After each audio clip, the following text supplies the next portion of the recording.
আসন্ন বিধানসভা নির্বাচনকে ঘিরে ক্রমেই তপ্ত হয়ে উঠছে কল্যাণী কেন্দ্রের রাজনৈতিক ময়দান। চার প্রধান রাজনৈতিক শক্তির প্রার্থীদের সরাসরি লড়াইয়ে এই কেন্দ্র এখন অন্যতম চর্চার কেন্দ্রে।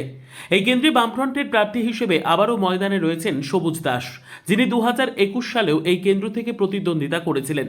ফলে এলাকার সংগঠন, ভোটারদের মনোভাব ও স্থানীয় ইস্যু সম্পর্কে তার অভিজ্ঞতা এবারের নির্বাচনে বড় ফ্যাক্টর হয়ে উঠতে পারে বলে মনে করছে রাজনৈতিক মহল।